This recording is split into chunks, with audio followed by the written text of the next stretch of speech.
আসসালামু আলাইকুম প্রিয় অভিভাবকবৃন্দ ও শিক্ষার্থীবৃন্দ। আমাদের সামনে আজকে যে প্রশ্নপত্র যে তোমরা দেখতে পাচ্ছ, এটা হচ্ছে চতুর্থ শ্রেণী সাইদুল হক রুহুল আমিন কাতুমিয়া স্মৃতি বৃত্তি পরীক্ষা 2024। আমরা যদি আবারও চলে আসি, আমাদের আজকে বৃত্তি পরীক্ষার প্রশ্নপত্রটি হচ্ছে সাইদুল হক রুহুল আমিন কাতুমিয়া স্মৃতি বৃত্তি পরীক্ষা 2024 চতুর্থ শ্রেণী। পূর্ণমান হচ্ছে 100, সময় হচ্ছে 1 ঘন্টা 30 মিনিট। আবার এখানে বলা হয়েছে প্রশ্নপত্রের উত্তর লিখতে হবে, প্রশ্নপত্রে পরিচয় বা নাম লেখা যাবে না।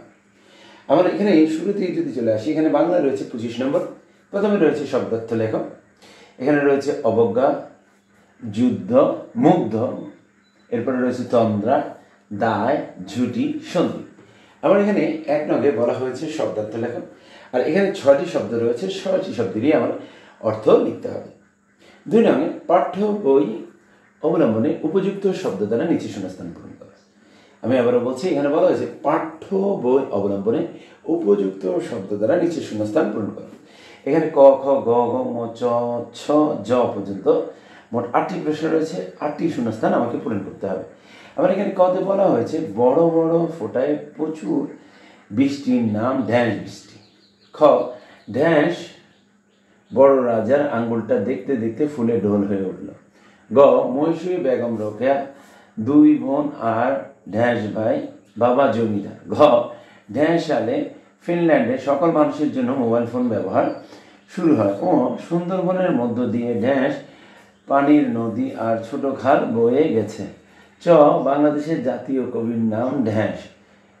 ছ, সোনারগাঁও এর ড্যাশ জাদুঘরের প্রতিষ্ঠাতা শিল্পী জয়নুল আবেদিন। জ, হযরত ওমর রাদিয়াল্লাহু পবিত্র মক্কা নগরীতে ড্যাশ বংশে জন্মগ্রহণ করেন। আমার এখানে ক থেকে জ পর্যন্ত মোট 8টি প্রশ্ন রয়েছে এবং 8টি শূন্যস্থানে আমাকে সঠিক শব্দ বসাতে হবে। এরপর আসি 3 নঙ্গে যুক্ত বর্ণগুলো ভেঙে দেখাও এবং প্রতিটির দ্বারা একটি করে অর্থবোধক শব্দ লেখো। আমরা যদি আবারও চলে আসি, এখানে বলা হয়েছে যুক্ত বর্ণগুলো ভেঙে দেখাও এবং প্রতিটির দ্বারা একটি করে অর্থবোধক শব্দ লেখো। আমার এখানে 1, 2, 3, 4 4টি যুক্তবর্ণ রয়েছে এবং এই যুক্তবর্ণগুলো প্রথমে ভাঙবো, এরপরে আমি এগুলো দিয়ে অর্থবোধক শব্দ লিখব। প্রথমে ম পশনযুক্ত, তারপরে ক দন্তাস সংযুক্ত, ব দশনযুক্ত, দ দ সংযুক্ত।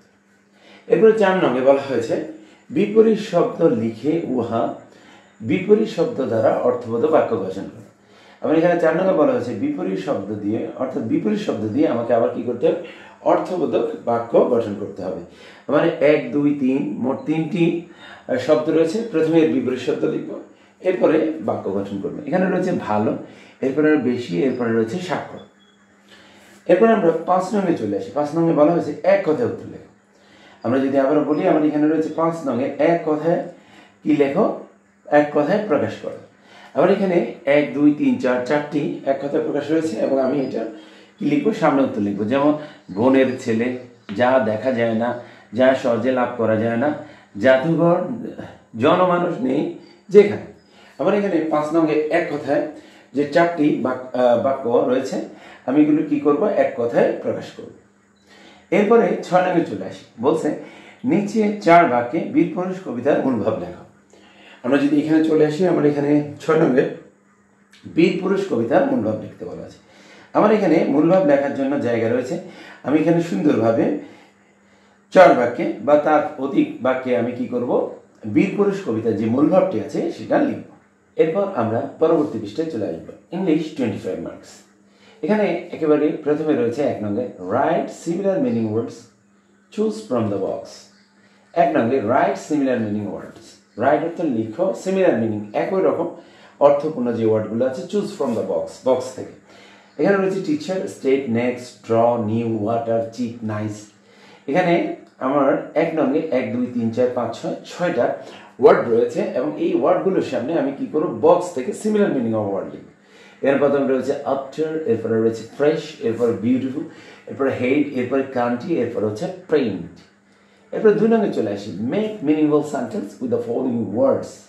1 into 4 ইকুয়াল হচ্ছে 4। এখানে 2 নম্বর বলা হচ্ছে মেক মিনিংফুল সেন্টেন্স, অর্থপূর্ণ বাক্য তৈরি করো উইথ দ্য ফলোইং ওয়ার্ডস, নিচের ওয়ার্ডগুলো দিয়ে। যেমন রয়েছে অ্যাংরি, এরপরে রয়েছে ডার্টি, এরপরে রয়েছে গ্রো, এরপরে রয়েছে প্লিজ। আমার এখানে মেক মিনিংফুল সেন্টেন্স তৈরি করো কি অর্থপূর্ণ বাক্য উইথ দ্য ফলোইং ওয়ার্ডস, এখানে নিচে যে 4টা ওয়ার্ড রয়েছে তা দিয়ে। এরপরে 3 নম্বর rearrange the words so that they make a correct sentence, এখানে use capital letter and punctuation mark হয় নেসেসারি। এখানে 3 নম্বরে বলা হয়েছে rearrange the word, আমি কি করব, রিঅ্যারেঞ্জ করে লিখবো ওয়ার্ডগুলো যাতে এটা কারেক্ট সেন্টেন্স হয়। Use capital letter and punctuation mark, এবং আমি কি করব, ক্যাপিটাল লেটার এবং পাংচুয়েশন মার্ক বিরাম চিহ্ন ব্যবহার করব। এখানে এতে রয়েছে my, am, homework, I, doing. এরপর বিতে ফ্লাইজ, এ প্লেন, পাইলট। সিতে you, did, there, when, go. ডিতে a food, should, healthy, we, eat. এখানে মোট 4টি বাক্য রয়েছে এবং এই বাক্যগুলোকে আমি এমনভাবে লিখবো যাতে এতে মিনিংফুল সেন্টেন্স হয়। এরপরে 4 নম্বরে চলে আসি write WH question with the underline word. Write তো লেখো WH কোয়েশ্চেন, হ্যাঁ, উইথ দ্য আন্ডারলাইন ওয়ার্ড, যে ওয়ার্ডগুলো নিচে আন্ডারলাইন করা আছে তার ভিত্তিতে। এখানে ABC 3টা বাক্য রয়েছে। এখানে রয়েছে I will go by bus, এখানে বাই বাসের নিচে আন্ডারলাইন করা আছে। এরপরে he gets up at 6 AM, 6 AM underline করা আছে। সিতে the farmer is going to the field, ফিল্ডের নিচে আন্ডারলাইন করা আছে। এখানে ABC মোট 3টি বাক্য রয়েছে এবং যে আন্ডারলাইন লাইন কিন্তু অংশ রয়েছে তার আলোকে আমি এখানে কি করবো, WH কোয়েশ্চেন লিখবো। এর 5 নম্বর ট্রান্সলেট ইনটু ইংলিশ, ইংরেজিতে রূপান্তর করো। এখানে ABC মোট 3টি বাক্য রয়েছে, হ্যাঁ, ক খ গ মোট 3টি বাক্য রয়েছে।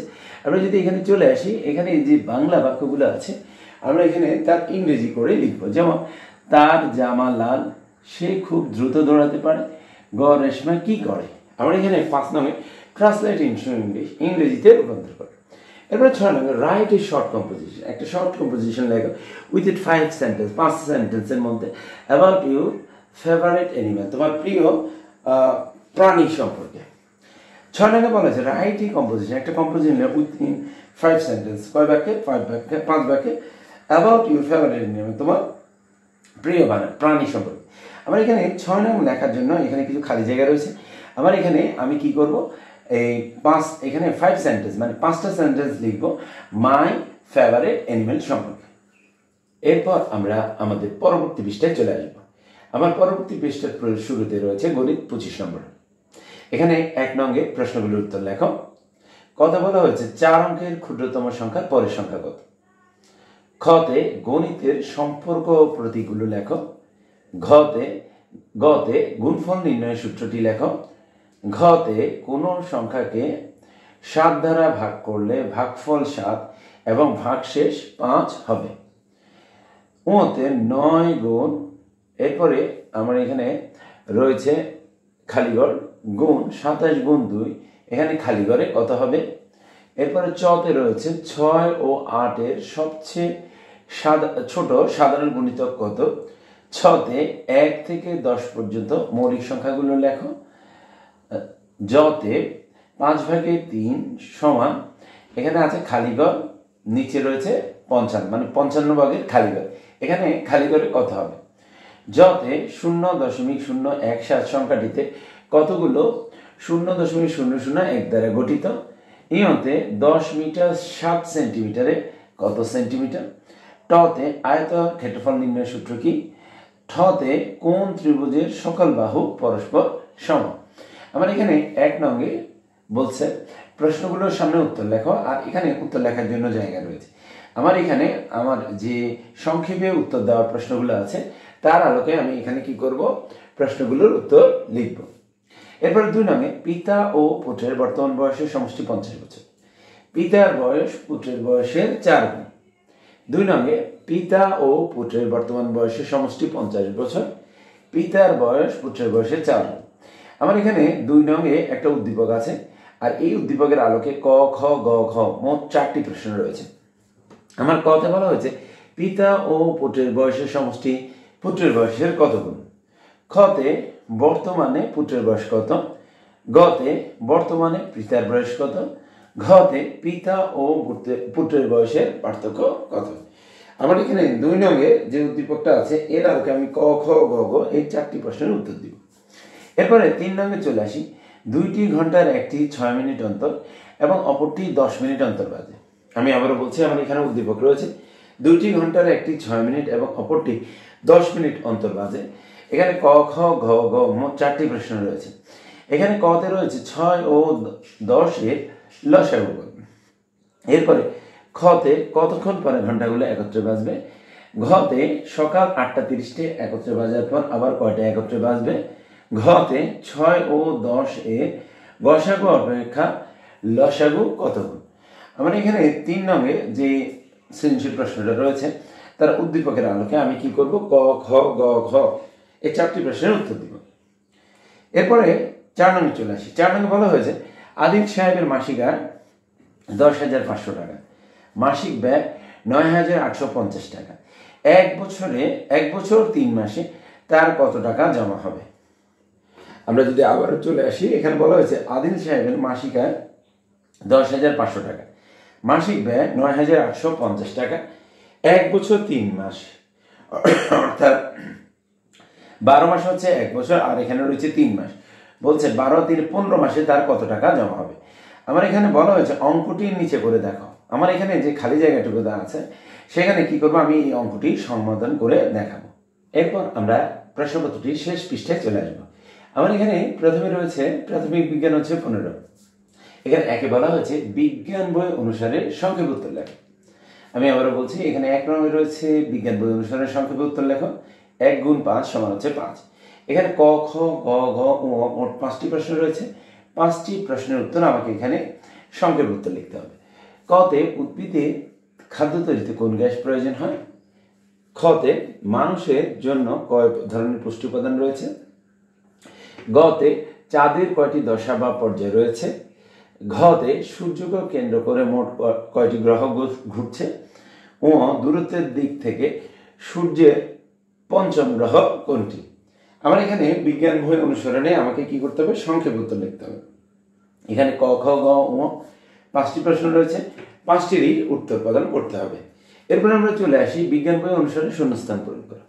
2 নঙ্গে শূন্যস্থান পূরণ করো, 1 গুণ 10 সমান হচ্ছে কত, 10টি। আমার এখানে 10টি প্রশ্ন রয়েছে, 10টি প্রশ্নেরই আমাকে কি করতে হবে, উত্তর প্রদান করতে হবে। এখানে কতে বলা হয়েছে বেঁচে থাকার জন্য সকল ড্যাশ জীব পরিবেশ থেকে পেয়ে থাকে।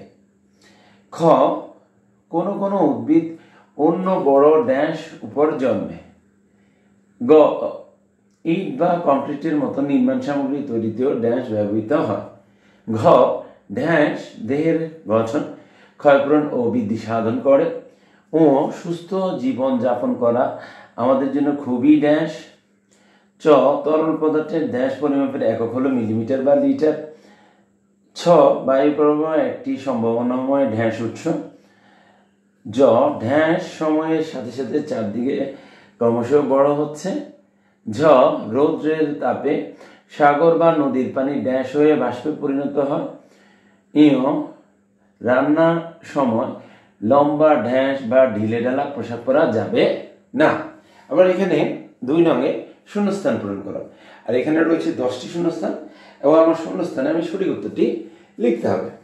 এরপরে বাংলাদেশ ও বিশ্ব পরিচয় 10 নম্বর, বাংলাদেশ ও বিশ্ব পরিচয় অনুসারে সঠিক উত্তরের নিচে দাগ দাও। আমার এখানে ক খ গ ঘ ম চ ছ ঝ ঝ ইয় পর্যন্ত মোট 10টি প্রশ্ন রয়েছে, আর প্রতিটিতে হাফ নম্বর করে মানে আধা নম্বর করে গুণ 10 সমান হচ্ছে 5। আমার এখানে কতে বলা হয়েছে কোনটির কারণে দেশের দক্ষিণাঞ্চলে বন্যার প্রবণতা বেশি, ভূমির গাছপালা সমুদ্র নদীর কারণে। খ মাছ মাংস ও সবজির পাশাপাশি নালিতা খান কারা, সাঁওতালরা, মারমারা, মণিপুরীরা, চাকমারা। গ নির্বাচনে কারা ভোট দিতে পারে, 18 বছর বয়সী, 20 বছর বয়সী, 25 বছর বয়সী, 18 থেকে ঊর্ধ্বে সবাই। আমাদের দেশের আইন শৃঙ্খলা রক্ষায় কারা কাজ করে, শিক্ষক, আইনজীবী, পুলিশ বাহিনী, প্রকৌশলী। ও পৃথিবীর শতকরা কত ভাগ লোক এশিয়া মহাদেশে বাস করে, 40 ভাগ, 50 ভাগ, 60 ভাগ, 70 ভাগ। এরপরে কোন কোন মাস নিয়ে গ্রীষ্মকাল, জুন থেকে অক্টোবর, এপ্রিল থেকে মে, মার্চ থেকে মে, নভেম্বর থেকে ফেব্রুয়ারি। কিসের নাম অনুসারে সুন্দরবনের নামকরণ করা হয়, গাছের, সাগরে, ভাগের, সুন্দর হরিণের। এরপরে জতে কুয়াকাটার পানির জন্য কারা কুয়া খনন করেছিল, চাকমারা, রাখাইনরা, সাঁওতালরা, বৌদ্ধ ভিক্ষুরা। এরপরে জতে 1987 সালের পর থেকে 2023 সাল পর্যন্ত বাংলাদেশে কয়টি ভয়াবহ বন্যা হয়েছে, 4টি, 5টি, 6টি, 7টি। ইয় জনসংখ্যার ঘনত্বের দিক থেকে পাকিস্তানের অবস্থান বিশ্বে কত? 56তম, 33তম, 10ম, 4র্থ। আমার এখানে 1 নঙ্গে মোট 10টি প্রশ্ন রয়েছে এবং এই 10টি প্রশ্নের সামনে আরও 4টি করে কি রয়েছে? অপশান রয়েছে। এখন এই অপশানগুলো থেকে আমি সঠিক যে অপশানটি রয়েছে বা উত্তরটি রয়েছে তার নিচে আমি কি করব? দাগ দিব। এরপরে 2 নঙ্গে চলে আসি। পাঠ্য বই অনুসরণে ভালো আচরণের 5টি উদাহরণ নিচে লেখা। আমরা এখানে 2 নঙ্গে বলা হয়েছে পাঠ্য বই অনুসরণে আমাদের ভালো আচরণের 5টি উদাহরণ লেখা। এখানে আছে 1 গুণ 5 সমান হচ্ছে 5। আমার এখানে যে 2 নং প্রশ্নটি রয়েছে এখানে আমাকে কি করতে হবে? 5টি বাক্য লিখতে হবে। আর আমার এখানে যে খালি জায়গাটুকু রয়েছে এখানে আমি সুন্দর করে আমার এই প্রশ্নটির উত্তর লিখব। প্রিয় শিক্ষার্থীরা, আমরা একটু যদি লক্ষ্য করি আমাদের আজকের যে 20টি প্রশ্নটি রয়েছে এখানে বাংলা, ইংরেজি, গণিত, প্রাথমিক বিজ্ঞান ও বাংলাদেশ ও বিশ্ব পরিচয় এই বিষয়ের ভিত্তিতে আমাদের প্রশ্নপত্রটি প্রণয়ন করা হয়েছে। আমাদের এই যে প্রশ্নপত্র প্রণয়নের ক্ষেত্রে যে অধ্যায়গুলোকে গুরুত্ব প্রদান করা হয়েছে বা যে বিষয়গুলোর উপর গুরুত্ব প্রদান করা হয়েছে এই বিষয়গুলোর গুরুত্বের ভিত্তিতে আমরা ইনশাআল্লাহ আমাদের সামনে যে পরীক্ষাটি আছে সেটায় আমরা কি করব? অংশগ্রহণ করব। সবাইকে ধন্যবাদ জানিয়ে আমাদের আজকের উপস্থাপনটা এখানে শেষ করছি। আসসালামু আলাইকুম।